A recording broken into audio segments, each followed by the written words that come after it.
particularly cocaine ang tinitest ninyo. Why cocaine?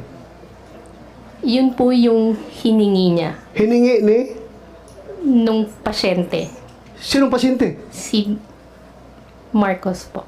President Marcos. Then Senator Marcos. Yun ang gusto niyang hingin about cocaine. yun po lang ang So, hiningi niya. your laboratory is capable of tracing cocaine residues dun sa ihi ng pasyente. Yes po. So, iba yung ginagamit nyo sa cocaine, iba yung ginagamit nyo sa Cebu. Iba rin Opo. gagamitin ninyo sa marijuana. Am I correct? Opo. Pero kung ako, walk-in lang ako, pupunta ako doon sa iyo, I want a drug test. Anong gagamitin ninyo? Kung ano pong hihingin nyo. Oh, may ganun ba na hingin? Ay, Kasi lahat ng tao dito sa Pilipinas magpa-drug test.